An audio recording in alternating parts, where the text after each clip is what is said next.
La 13e édition du Festival international de théâtre du Bénin FITEB a démarré ce mercredi 23 mars à Cotonou par la table ronde du FITEB autour du thème 25 ans de FITEB, théâtre, démocratie et développement au Bénin et en Afrique. L'ouverture des activités a été faite jeudi au stade de l'Amitié Mathieu Kérékou par le ministre de la Culture, de l'Artisanat et du Tourisme. C'est depuis 1991 que l'on assiste à ce Festival international de théâtre du Bénin. Et depuis, le plus grand théâtre des théâtres d'Afrique ne cesse de s'animer.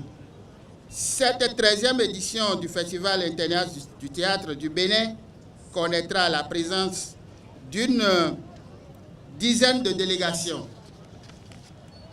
qui viendront de différents pays.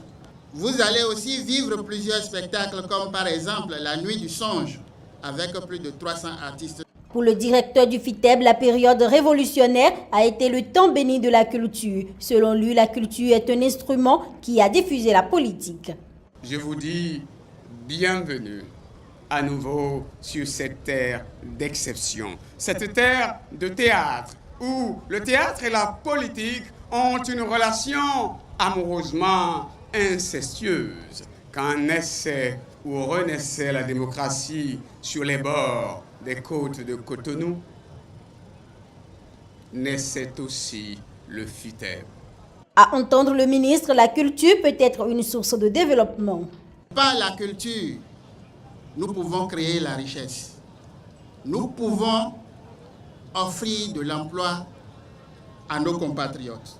Quelques artisans de la culture donnent ici leurs impressions sur le déroulement du FITEB. Ce que j'ai vu aujourd'hui, c'est différent par rapport à ce qu'ils ont fait avant, quoi.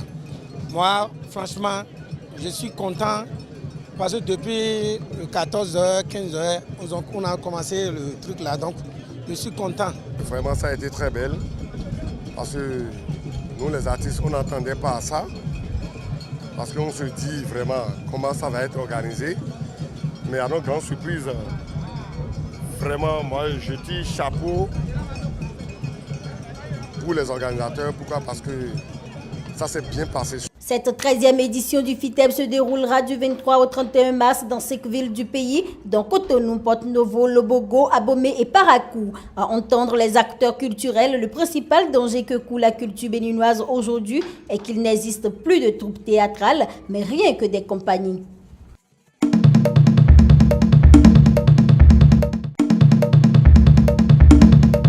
Le Rassemblement démocratique du peuple camerounais a choisi de célébrer son 31e anniversaire avec un appel à la candidature du président Paul Biya pour qu'il brigue un nouveau mandat en 2018 à l'âge de 85 ans. Nous souhaitons que notre président national, qui est déjà chef de l'État, continue encore à gérer non seulement notre parti et à gérer la République. Nous demandions à celui qui jusqu'ici avec sagesse a conduit le parti et a conduit le Cameroun vers le destin qu'il connaît aujourd'hui. Tout le monde ne partage pas cette proposition d'appel à candidature du président Paul Biya. Le mouvement africain pour la nouvelle indépendance et la démocratie considère qu'il est trop vieux pour diriger à nouveau le pays. Il y a une guerre qui sévit dans la partie septentrionale du pays.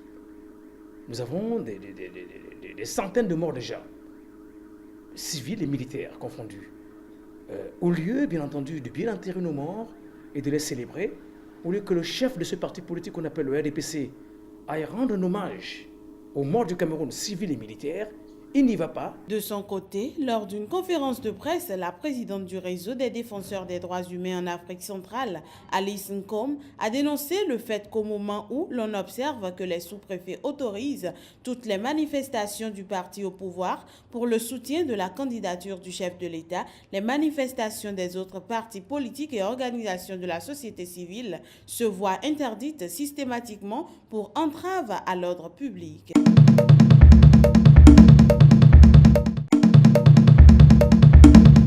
Le Conseil de sécurité a souhaité jeudi que la mission de l'ONU au Sahara occidental puisse recommencer à fonctionner pleinement dans une première réaction unanime à la querelle entre le secrétaire général des Nations Unies Ban Ki-moon et Rabat.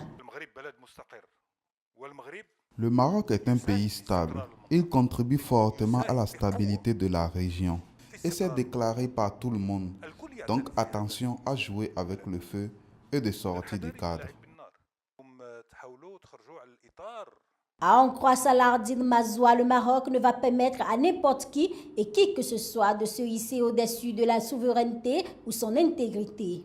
Le processus politique qui est utilisé pour gérer cette crise artificielle va vous mettre devant la responsabilité. Les décisions qui sont prises aujourd'hui sont prises au nom de 35 millions de Marocains. Et si quelqu'un croit qu'il peut jouer avec ça et sortir du processus et influencer le Conseil de sécurité des Nations Unies ou le reste du monde, il se trompe.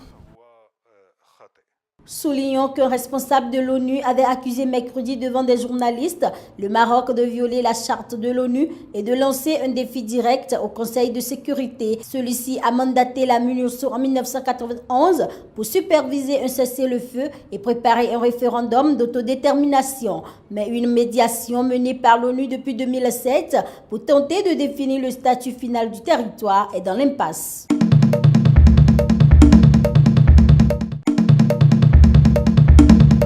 Les ministres de la Défense ou représentants de 27 pays de la communauté des États sahélo-sahariens, CENSAD, se réunissaient jeudi en Égypte pour tenter de renforcer leur coopération en matière de sécurité, notamment la lutte contre le terrorisme. Nos pays et nos régions sont de plus en plus confrontés à des phénomènes tels que la criminalité transnationale organisée, la circulation illicite et la prolifération des armes de tout calibre, le trafic illicite des drogues et des substances psychotropes, le terrorisme et l'action des forces obscures. Le secrétaire général de la CENSAD estime qu'il n'est pas question que chaque pays victime du terrorisme se défende seul.